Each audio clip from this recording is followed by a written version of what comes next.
Na verdade, há veios de onde se extrai a prata, e para o ouro um lugar em que se refina.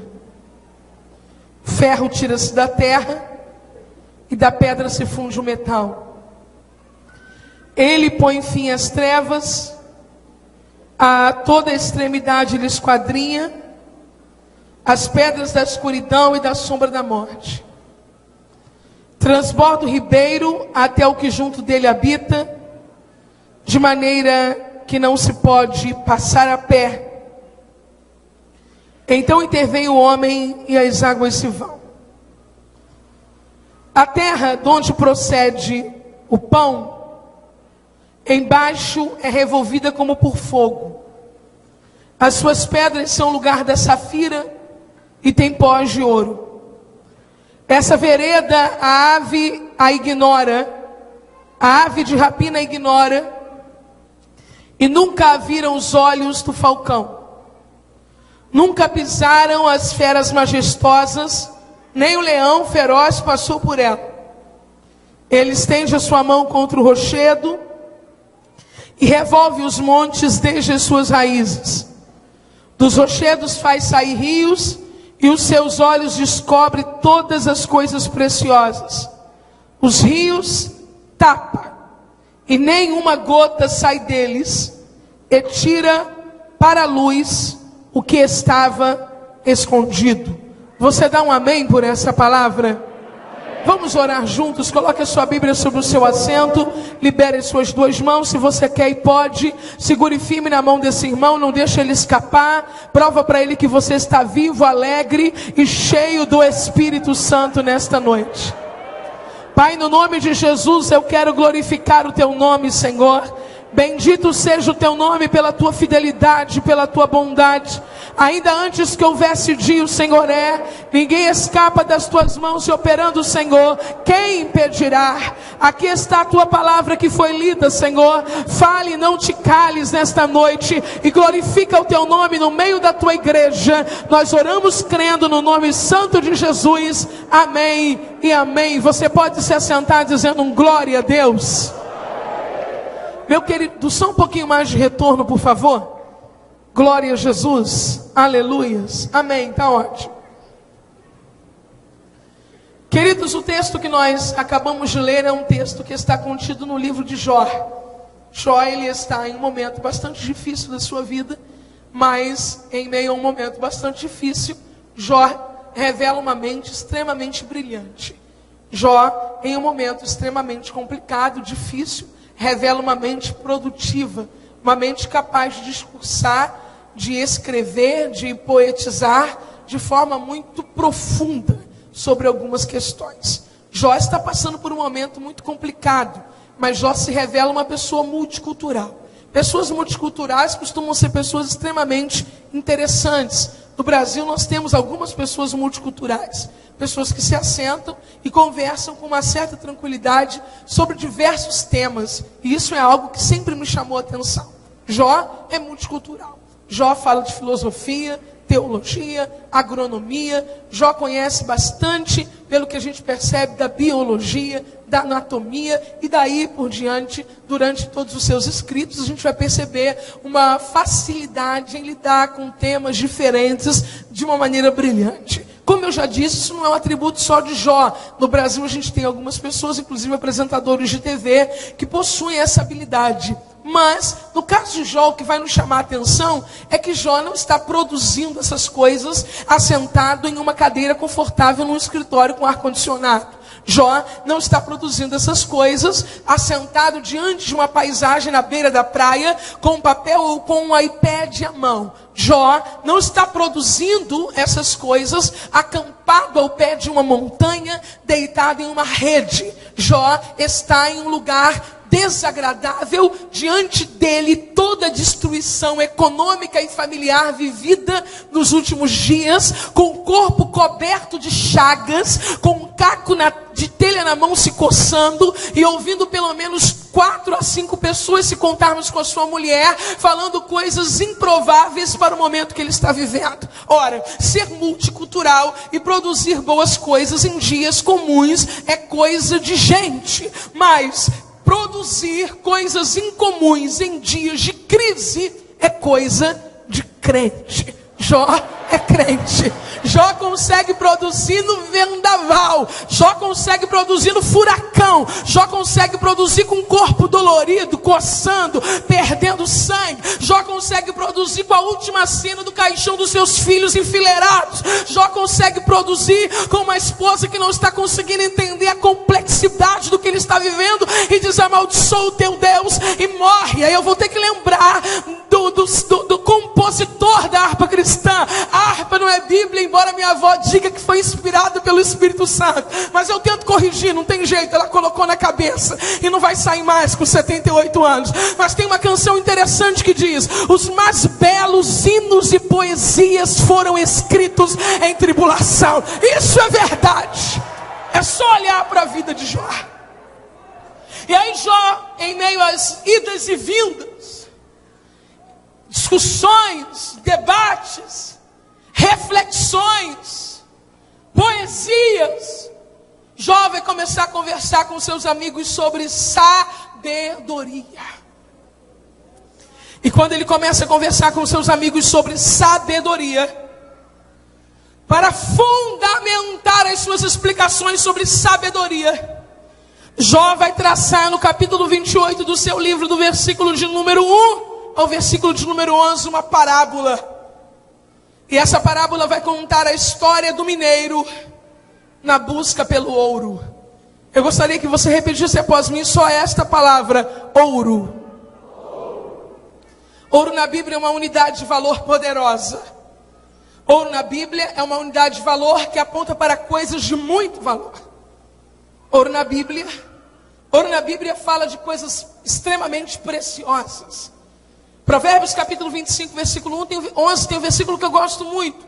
Como maçãs de ouro em salvas de prata, assim é a palavra dita a seu tempo.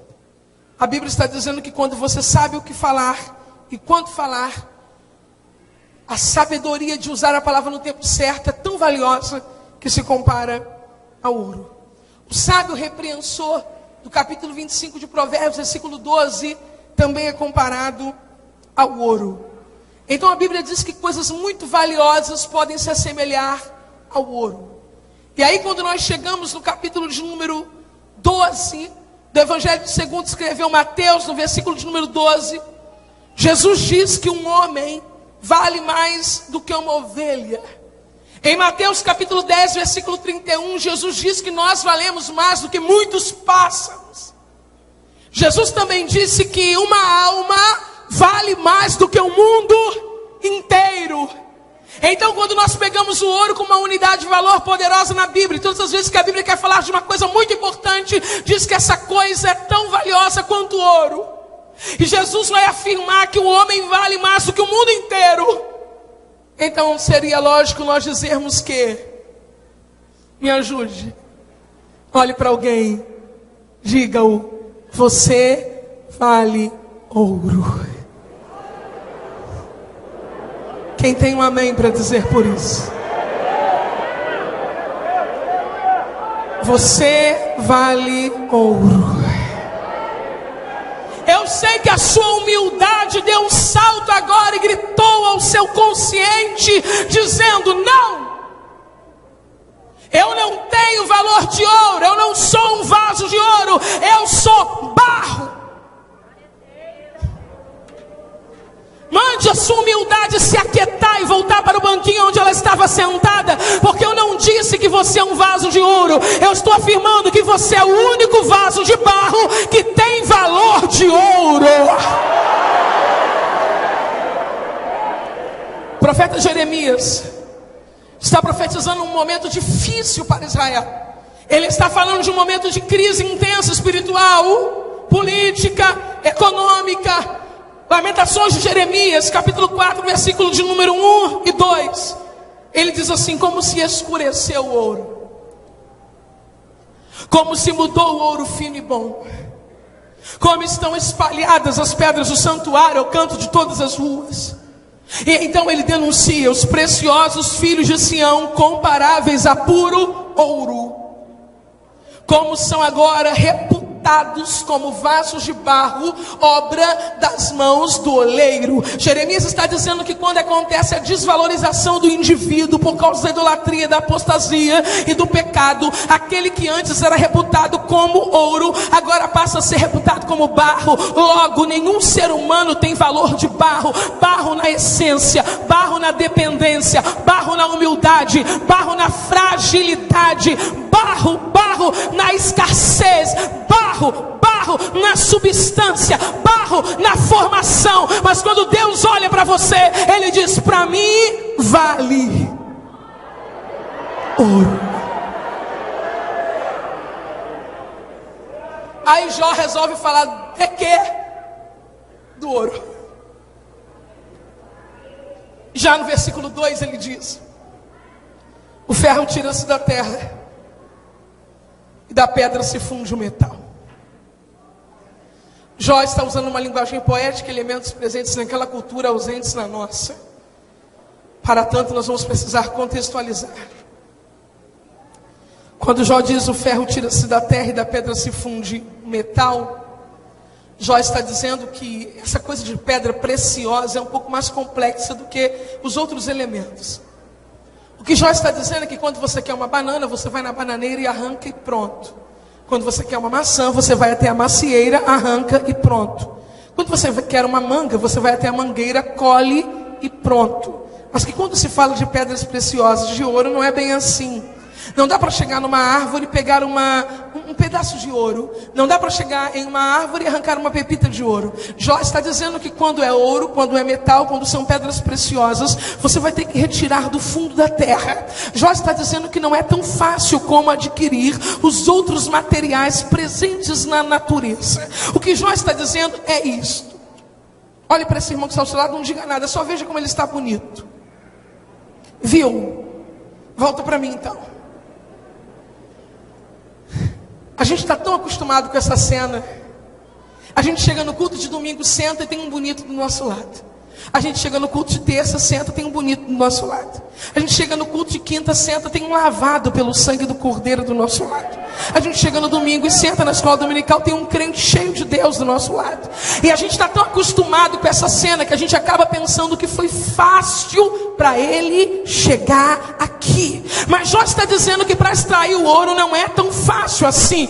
Então esse irmão que está ao seu lado, hoje bonito, hoje perfumado, hoje lavado, hoje cheio, hoje ungido, a vida dele não foi sempre assim. Só o mineiro sabe o trabalho que deu para tirá-lo de onde ele estava e colocar ele sentado aí do seu lado. Então qual é a minha palavra para esta igreja na noite de sexta-feira? Cuida desse irmão, ama esse irmão, ore por esse irmão, suporte esse irmão. Não se levante dizendo: eu sou vaso de conserto para espancar esse irmão, porque você não tem direito a fazer isso. Só o mineiro sabe o trabalho que deu colocar ele sentado aí. Se ele sumir, procura. Se ele não te ligar, entope a caixa de e-mail dele. Se ele não abrir os e-mails, amanheça na porta da casa dele, grite o nome dele bem alto, dizendo: irmão, eu vim procurar você. Eu não tenho direito de jogar fora quem o mineiro teve tanto trabalho para colocar sentado aqui dentro.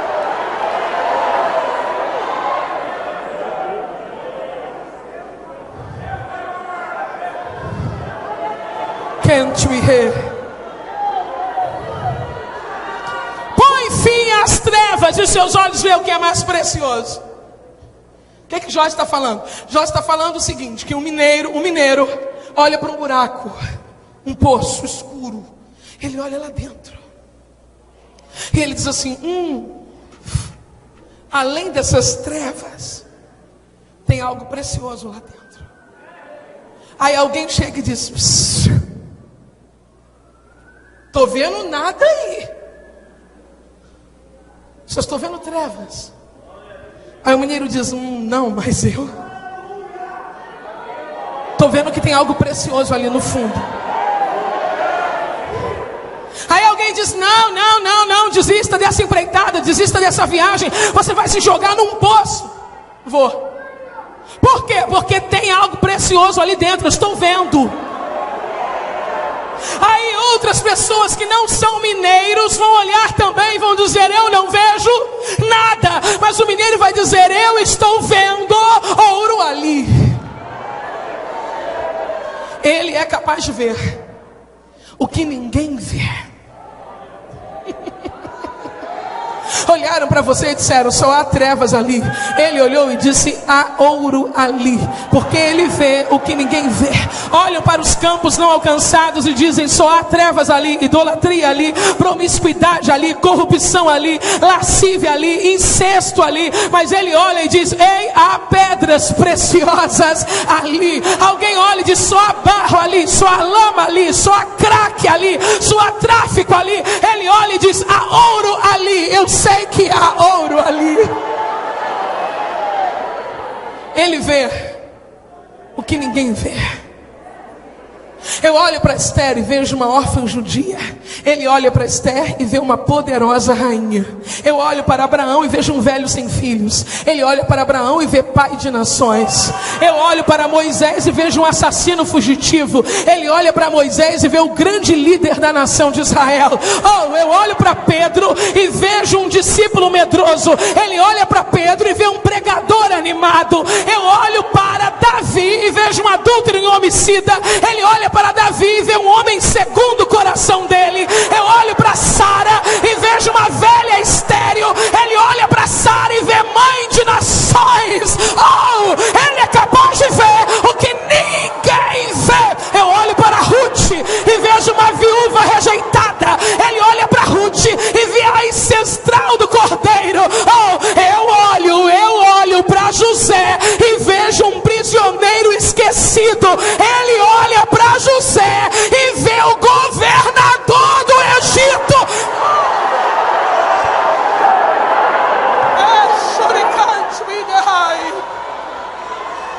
Tem ouro aí, tem ouro aí, tem ouro aí, tem ouro aí, tem ouro aí, tem ouro aí, tem ouro aí, tem ouro aí, tem ouro aí. Alguém disse prostituta, ele disse ouro. Alguém disse perdida, ele disse ouro. Alguém disse idólatra, ele disse ouro. Alguém disse mentiroso, ele disse ouro. Alguém disse corrupto, ele disse ouro. Alguém disse desviado, ele disse ouro.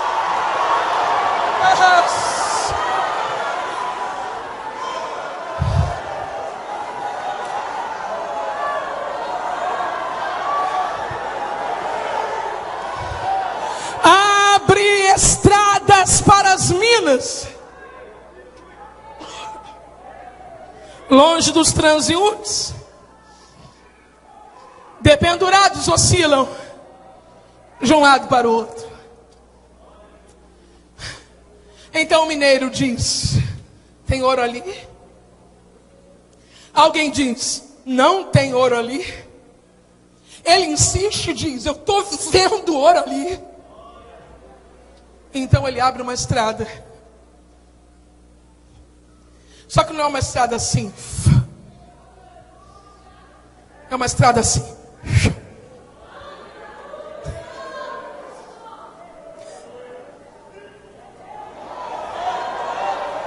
Não é uma estrada assim, é uma estrada assim. Tanto que o complemento diz, dependurados oscilam de um lado para o outro. A ideia no mundo do texto é, mineiro cava o buraco, poço, olha para baixo e diz, vou entrar. Alguém diz, não vai. Ele diz, vou. Pega uma corda, ata na cintura e desce. Dependurados oscilam de um lado para o outro. A ideia de movimento pendicular, que era assim que os mineiros desciam. Um movimento pendicular, dentro do poço, no caminho aberto, no novo caminho aberto. ele vem descendo assim.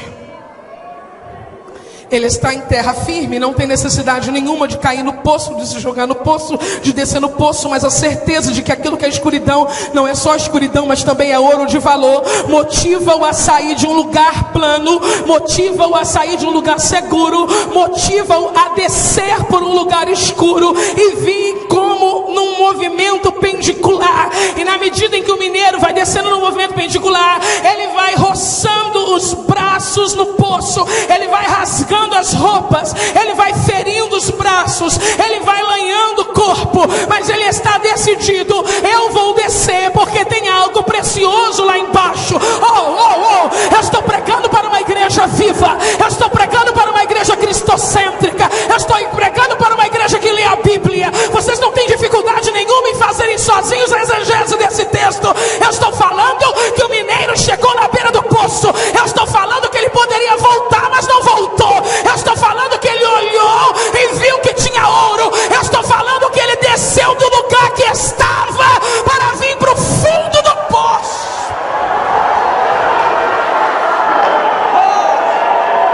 Levanta a mão só para ele e diz: eu sei que foi por minha causa. Eu sei que foi por minha causa.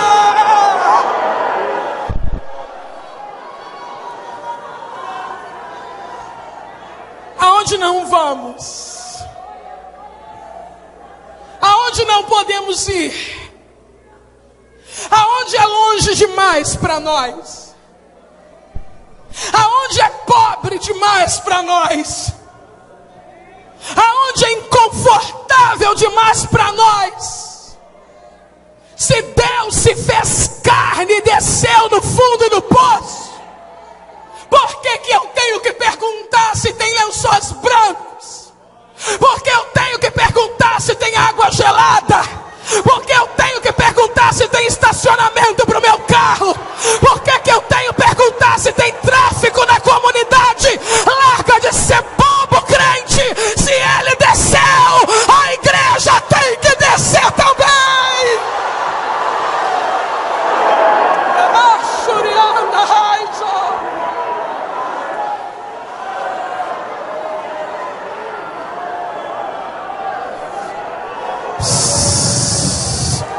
Está lá embaixo.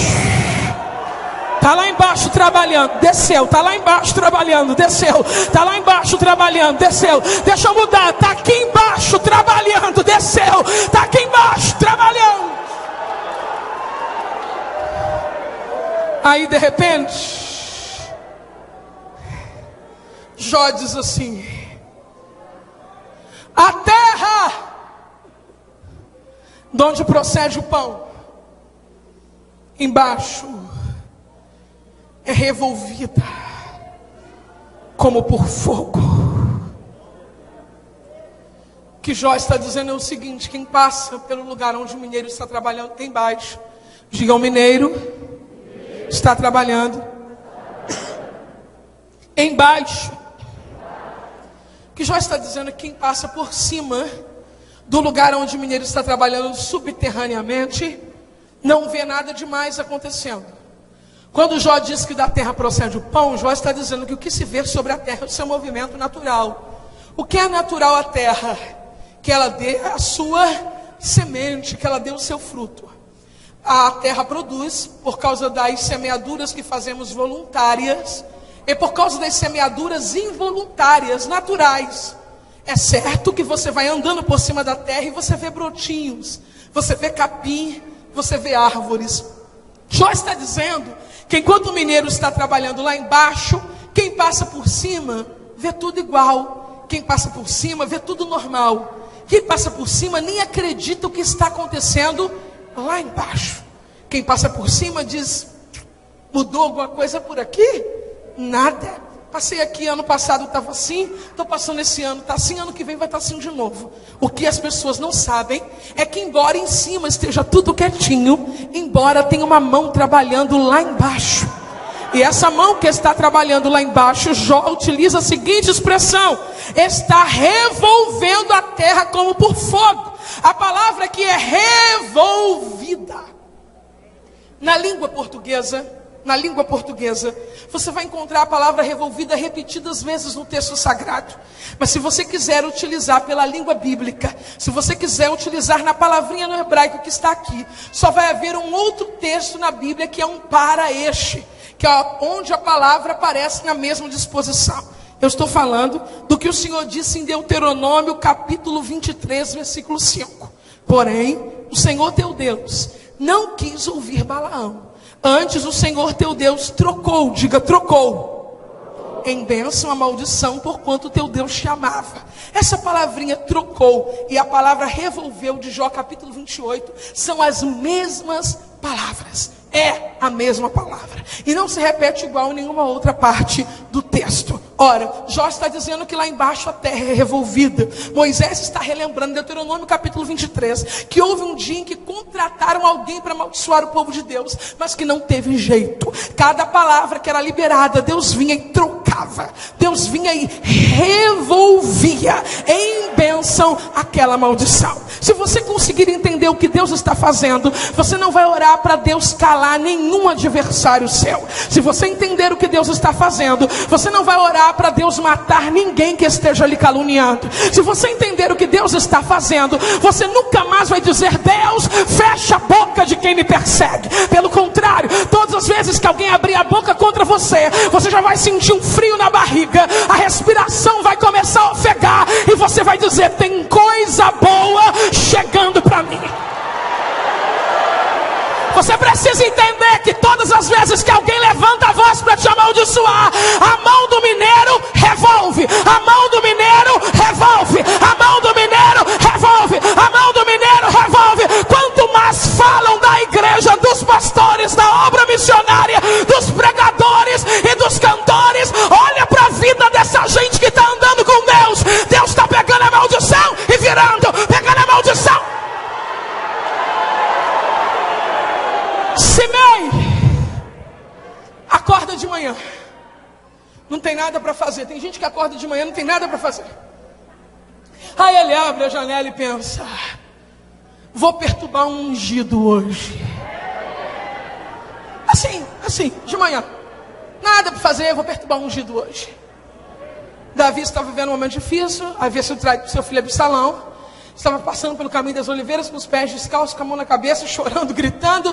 Aí quando Simei viu, disse: é hoje. Porque tem gente que além de displicente, é covarde. E gosta de atacar as pessoas no momento mais difícil da vida delas. Simei diz: é hoje.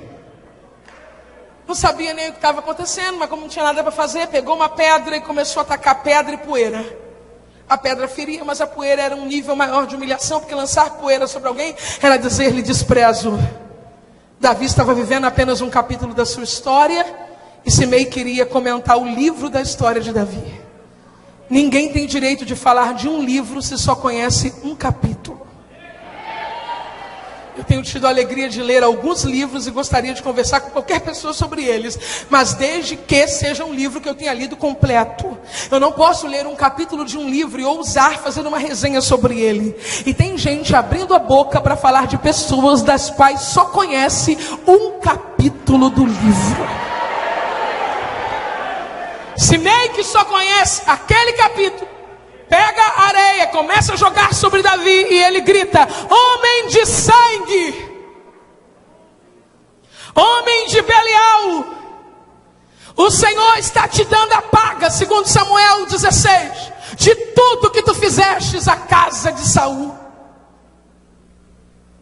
Desatualizado esse Simei. O que Davi fez à casa de Saul? Honrou, amor, protegeu.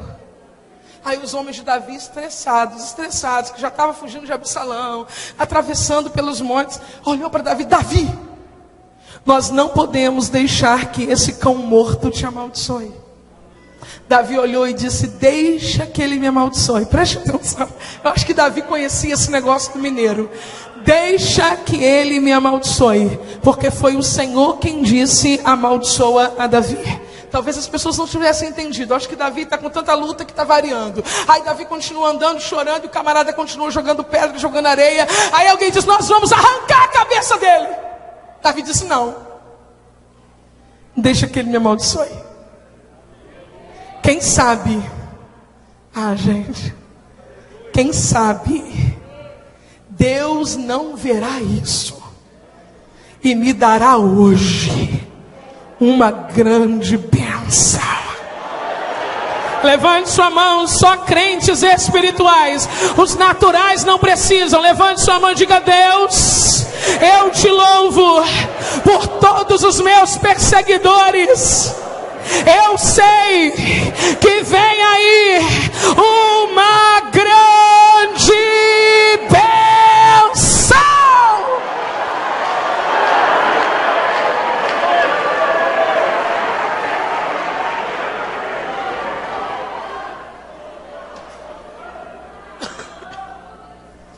Essa vereda, a ave de rapina ignora. E nunca a viram os olhos do falcão. Jó está dizendo que enquanto o mineiro está lá embaixo revolvendo tudo por causa do ouro, as aves de rapina sobrevoam o lugar. Mas elas não conseguem ver. As aves de rapina estão sobrevoando o lugar que o ouro está, mas elas não conseguem ver o ouro. Elas ignoram a presença do ouro. É como se a própria natureza, por ordem divina, escondesse das aves de rapina o ouro.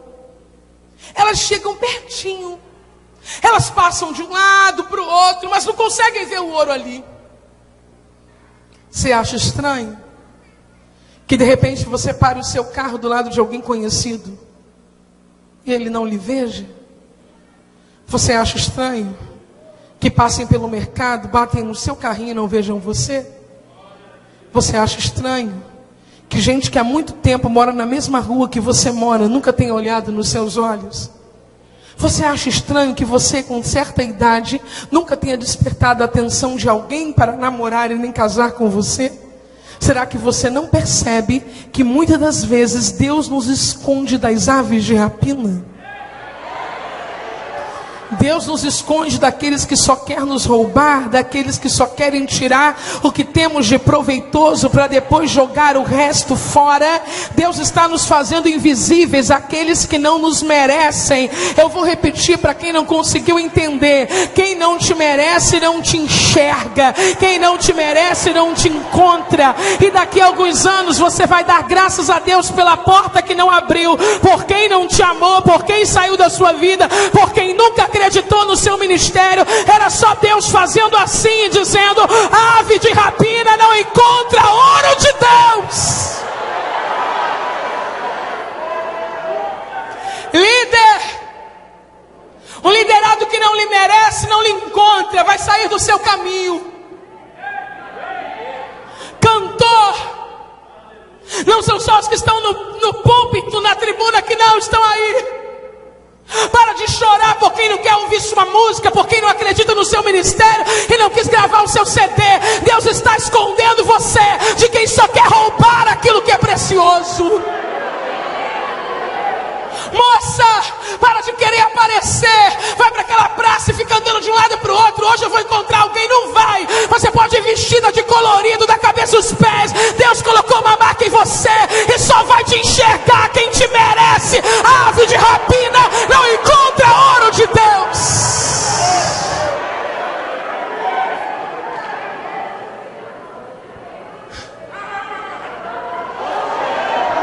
As aves de rapina gostam de outra coisa. Elas se encontram com uma facilidade, não é? Elas gostam de outra coisa. Elas gostam de um tipo de alimento que tem um cheiro ruim, desagradável. e que juntam um bocado de mosca em cima de verme, e eles se encontram com uma facilidade incrível. Essa gente se encontra, se atrai, do nada. Você diz, como é que conheceu? Não precisa nem investigar. É que a ave de rapina acha com facilidade alimento apodrecido. Agora, ouro não vai achar nunca. Vai haver um tempo na sua vida que você vai começar a glorificar a Deus pelos lugares que você não entra, pelas pessoas que não te querem, pelos abraços que você não recebeu e pelas alianças que você não fez. Era Deus dizendo, é meu, e o diabo não vai tocar.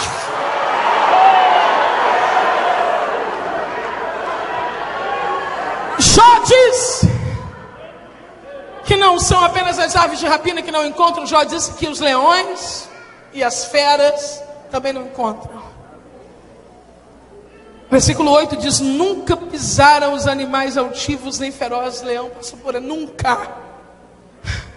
Jó está dizendo que os leões ficam passeando lá, para um canto e para o outro, mas não conseguem enxergar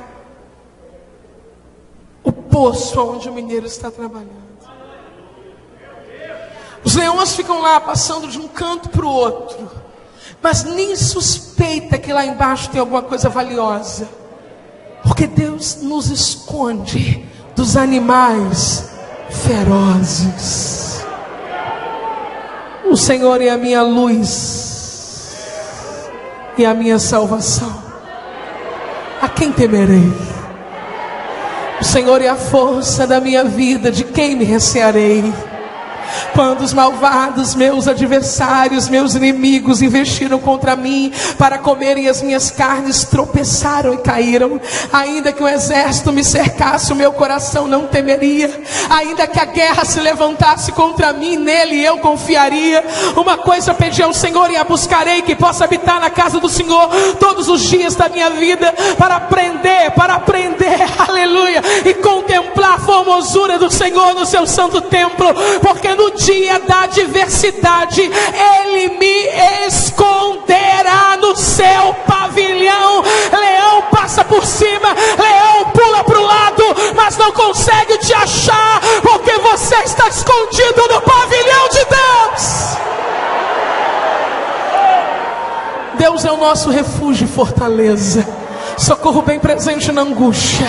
Pelo que não temeremos, ainda que a terra se mude, ainda que os montes se transportem para o meio dos mares, ainda que as águas rujam e se perturbem, ainda que os montes se abalem pela sua braveza. Há um rio cujas correntes alegram a cidade de Deus, o santuário das moradas do Altíssimo. Deus está no meio dela, não será abalada. Deus ajudará ao romper da manhã. As nações se embraveceram, os reinos se moveram. Ele levantou a sua voz e a terra se derreteu. O Senhor dos exércitos está conosco. O Deus de Jacó é o nosso refúgio. Vinde, contemplai as obras do Senhor, que desolações tem feito na terra. Ele faz cessar as guerras até o fim da terra. Quebra o arco, corta a lança, queima os carros do fogo.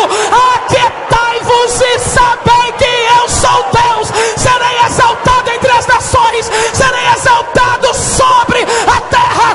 O Senhor dos exércitos está conosco. O Deus de Jacó é o nosso refúgio. Pega na mão desse crente, pelo amor de Deus, e fala para ele: você é ouro, ninguém te toca.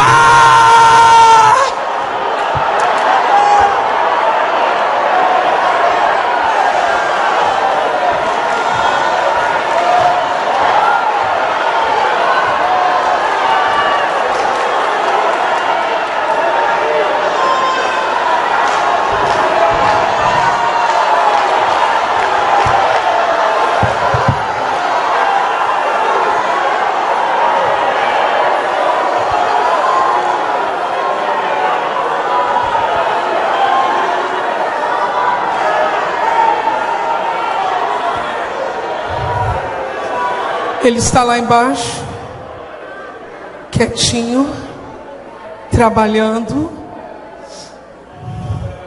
Os inimigos estão passando por cima, mas não estão percebendo. Ele começa a virar uma pedra, outra pedra. Ele quer chegar no ouro, mas lá embaixo ele continua trabalhando, tirando pedras. E de repente,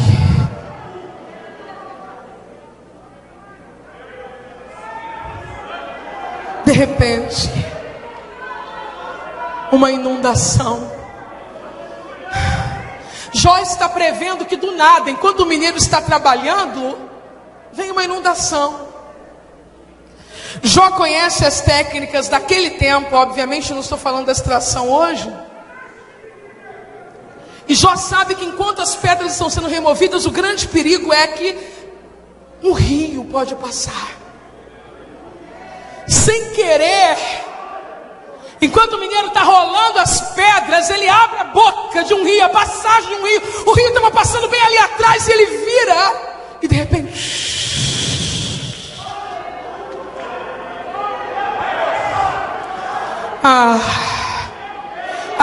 que você estava assim, ó, na mão do oleiro. Que você estava assim na mão do mineiro. Que ele estava olhando para você e ele tinha grandes planos em tirar você de um lugar escuro e colocar você no lugar claro. Mas de repente, enquanto ele estava trabalhando, o que veio? Um rio. Rio que visa atrapalhar a obra do mineiro. Rio que na Bíblia também faz um apontamento para as aflições. O profeta Isaías chegou a profetizar: quando passares pelas águas, quando pelos rios, eles não te submergirão. Rios são aflições. Olhe para cá. Nem toda aflição é provocada por Satanás. Existem aflições que são naturais, mas entenda, até nas aflições naturais, Satanás tem a expectativa, ao vê-las, que esse rio vai tirar você da mão do mineiro.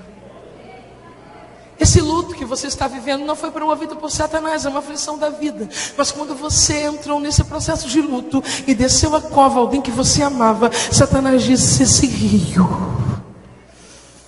e só você sabe o quão intenso foi, esse rio vai estragar tudo.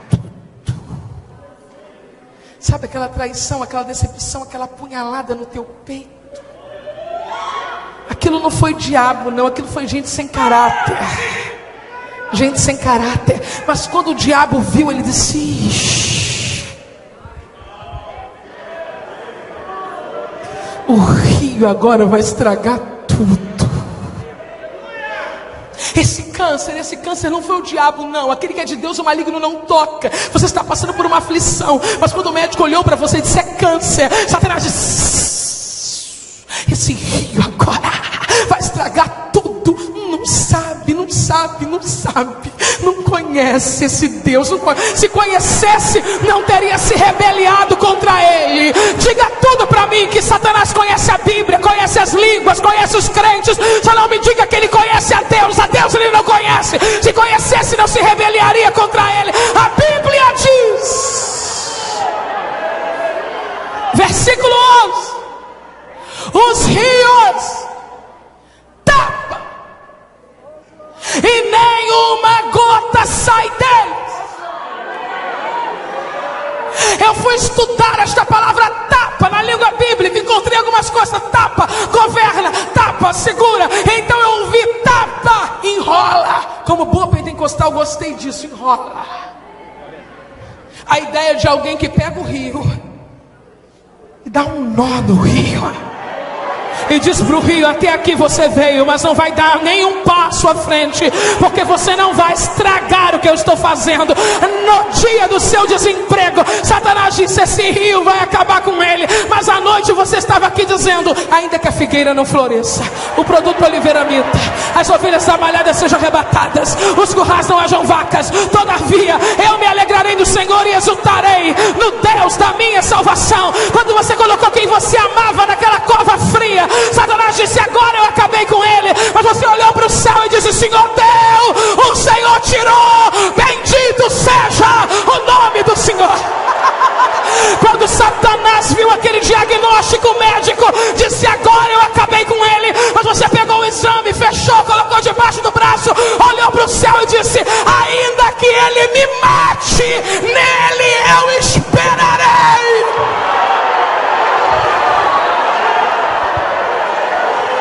Ai, gente, parece que eu vou voar. Pega na mão desse crente que está do teu lado, fala para ele: esse rio não vai te levar.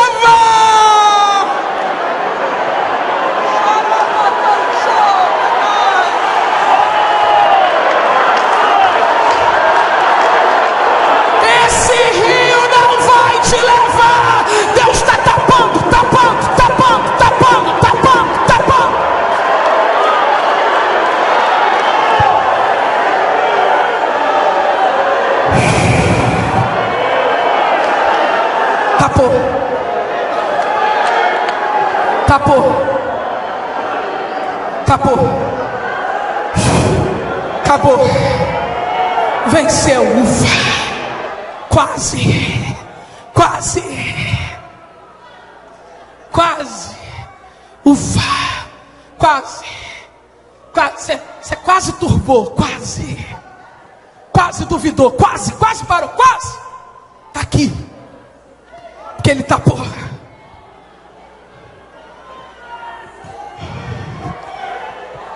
Pega o ouro.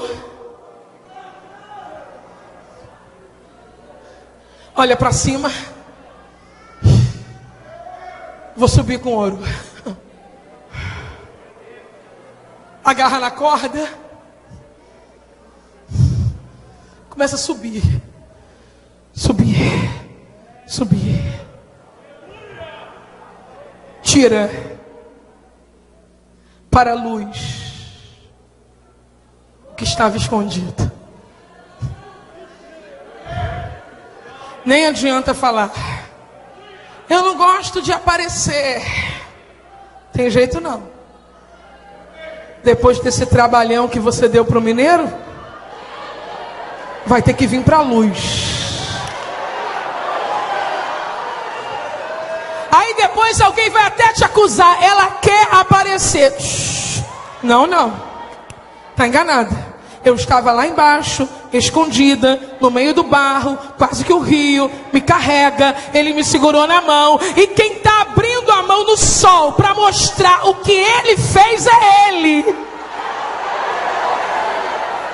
Quem vai pegar a tua família e fazer assim no sol é ele. Quem vai pegar teu ministério e fazer assim no sol é ele. Quem vai pegar teu casamento e fazer assim no sol é ele. Quem vai pegar pastor Gilberto de Paula, pastora Vilma de Paula e a Assembleia de Deus de Madureira e Mogi das Cruzes e fazer assim é ele.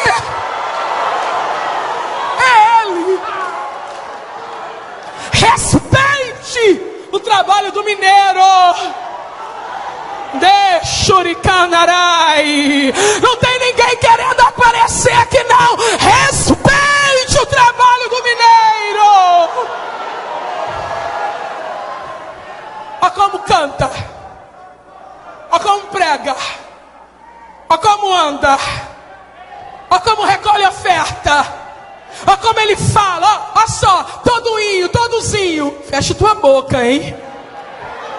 Feche tua boca, porque tu não presenciou o trabalho do mineiro, nem o que ele fez.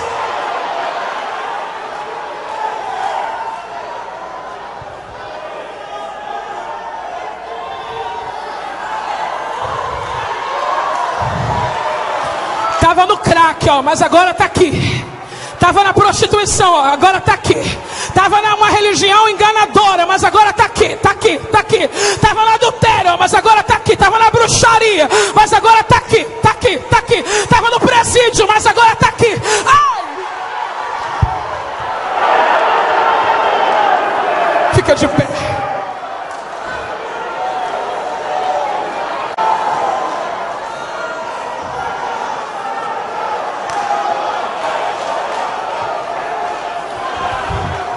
Estou sentindo o perfume de Jesus aqui. Estou sentindo o perfume de Jesus aqui. Respire fundo, sinta o perfume de Jesus. O mineiro está andando entre as pedras. O mineiro está andando entre as pedras. O mineiro está andando entre as pedras. A graça de Deus está manifestada nesta noite.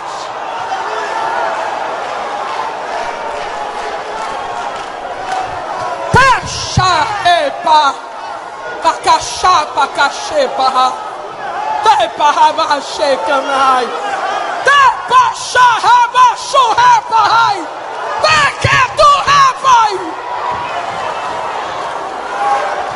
Aleluia.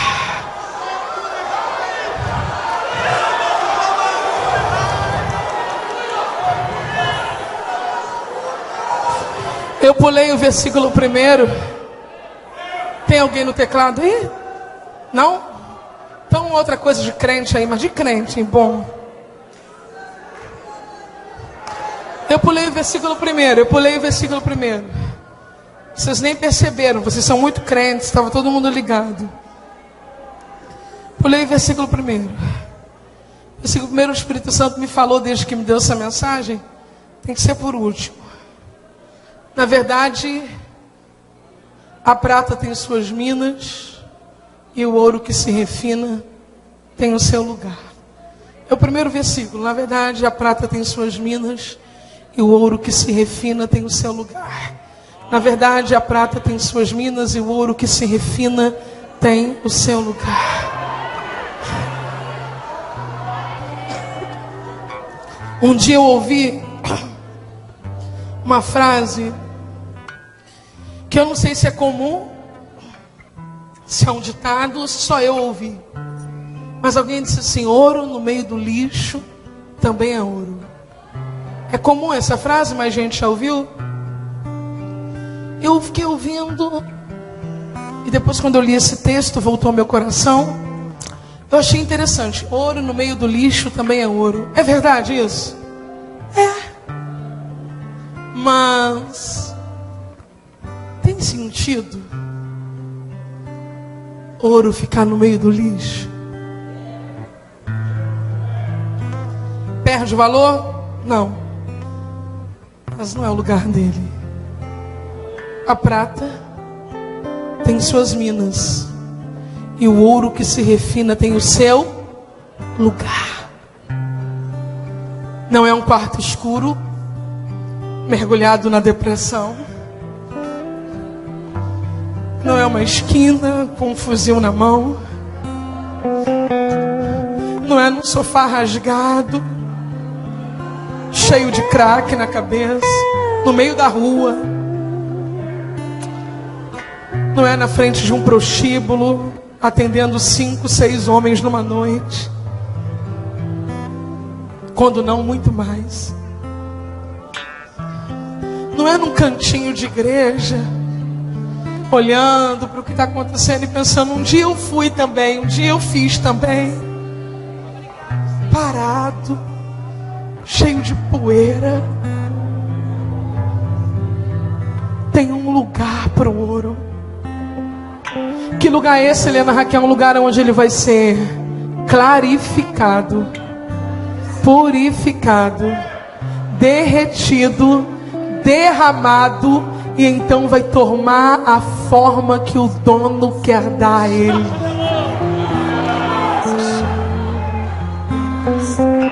Eu estou chamando para o altar agora. Você que estava afastado da casa do Pai, você que é ouro, mas foi para a poeira, foi para o fundo do poço, foi para o canto escuro da casa, foi para uma gaveta velha, mas o Espírito Santo está dizendo: você é meu, você é minha, e eu vou clarificar, vou purificar, vou derreter, vou derramar, e vou fazer o que eu quero com você. Teu lugar é na minha presença. Estou chamando você que ainda não entregou a sua vida a Jesus publicamente. Você até diz que tem Jesus no seu coração, mas nunca assumiu o teu lugar. Lugar de ouro. Esta é a noite de Deus para a sua vida. Quem sabe que é ouro, mas está fora do lugar, vem para cá agora que eu quero orar por você. Onde está a primeira pessoa? Onde está? Gente que se afastou, gente que está vivendo em angústia, em medo, em lugares escuros, está distante da comunhão com Deus, distante da comunhão com a igreja. Cadê você? Vem para cá, que eu quero orar por você. Dá uma olhada e vê se está aí do teu lado. Se estiver do teu lado, agarra ele e traz ele aqui. Tem? Tem? Nem mais um dia fora do seu lugar. Nem mais uma noite fora do lugar onde o ouro é preparado. Nem mais uma noite. Alguém que se afastou, alguém que parou, alguém que não entregou sua vida a Jesus ainda. Vem para cá.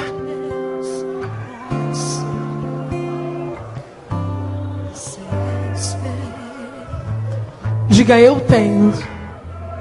Diga: eu tenho o meu lugar. Por mais que seja difícil, fica Fica nele. Fica nele. É aqui que você vai ser clarificado, purificado, derretido, derramado. Versículo 9. Eu quero compartilhar uma palavra com todos vocês. Não se assente, não. Ele estende a sua mão contra o rochedo e revolve os montes desde as suas raízes. Dos rochedos faz sair rios, e o seu olho descobre todas as coisas preciosas. Eu quero dividir uma palavra com esta igreja em poucos minutos. Quero que você olhe para mim e preste bastante atenção. Embora o ouro esteja lá, embora o mineiro saiba que o ouro está lá, Jó diz que as pedras precisam ser removidas do lugar para que o ouro apareça. Sabe por que nós estamos aqui esta noite? Porque um dia alguém rolou as nossas pedras. Eu, Helena Raquel, fui uma pedregosa. Você foi pedregoso. Alguém com paciência puxou para lá, puxou para cá, puxou para lá, puxou para cá. Sabe de quem eu vou lembrar? Lázaro. Diga Lázaro. Às vezes as pessoas olham para alguém que está na posição de Lázaro e diz assim: você precisa tirar a pedra, porque Jesus disse que é a gente que tem que tirar a pedra. Não! Lázaro foi o objeto do milagre, não foi ele quem tirou a pedra.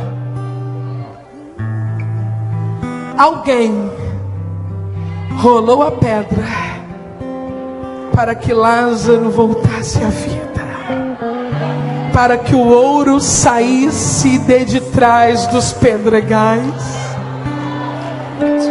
Nós não podemos exigir da sociedade, da humanidade caída, que eles rolem as pedras. Nós somos os roladores de pedras. Eles, missionários, são os roladores de pedras. E às vezes as pedras são pesadas, às vezes são pedras milenares que estão ali há milhões de anos, não há milhares, há milhões de anos. Famílias atrás de pedras, cidades atrás de pedras, lugarejos atrás de pedras. O que nós vamos fazer? Olhar essas pedras das costas e falar: é muito difícil. Ou vamos fazer o que um dia fizeram por nós? Vamos tirar a pedra do lugar. Pegue na mão de alguém e diga isso a ele ou a ela: nós vamos rolar as pedras esta noite. Nós vamos rolar as pedras esta noite. Nós vamos rolar as pedras esta noite. Se Jesus desceu, se Jesus se feriu, se Jesus foi moído, por que eu vou cruzar os meus braços agora? Eu vou rolar as pedras do sertão, eu vou rolar as pedras na Bolívia, eu vou rolar as pedras aonde Deus quiser me enviar e quiser lhe enviar, e vidas serão trazidas para fora. Em um congresso de missões, em uma conferência missionária, pouco há de tão efetivo a se fazer em uma reunião como essa do que alçarmos uma grande oferta. Uma oferta que vai habilitar quem está com as mãos na pedra. Uma oferta que vai dar sustentação, que vai dar recurso a quem está com a mão nas pedras. Eu quero convidar você que ouviu essa mensagem e que não está meramente emocionado, mas está tocado pelo Espírito Santo, da parte de Deus aqui é seríssimo para a sua vida e para a sua casa. Pai Santo, aceita-nos como parceiros do teu projeto, aceita-nos como sócios do teu minério, das tuas minas. Nós reconhecemos que fomos resgatados, nós reconhecemos que fomos lavados, nós reconhecemos que fomos clarificados, nós reconhecemos que fomos derretidos, derramados e feito uma peça que faz com que alguns olhem e digam: só o Senhor é Deus. E nós queremos proporcionar isso a milhares de pessoas. Por isso nesta noite eu chamo esta igreja e eu me coloco como sócia do Senhor neste minério. Nós nos colocamos, ó Deus, como sócios desta mina. Nós queremos investir nos mineradores, investir nas máquinas, investir no trabalho. E eu tenho certeza de que o Senhor trará peças de ouro à tona no campo missionário, em que coisas tremendas irão acontecer. Mas te conhecendo como lhe conheço, e sabendo que o Senhor é galardoador, cada crente que está sendo chamado agora para esta sociedade, cada crente que está sendo chamado para essa parceria agora, e está trazendo no teu altar, dentre alguns minutos, uma oferta generosa, uma oferta alçada, faz, Deus, com que o ouro também chegue nas mãos dele, na casa dele, e que não haja nenhuma necessidade. Nós oramos crendo em o nome de Jesus. Amém.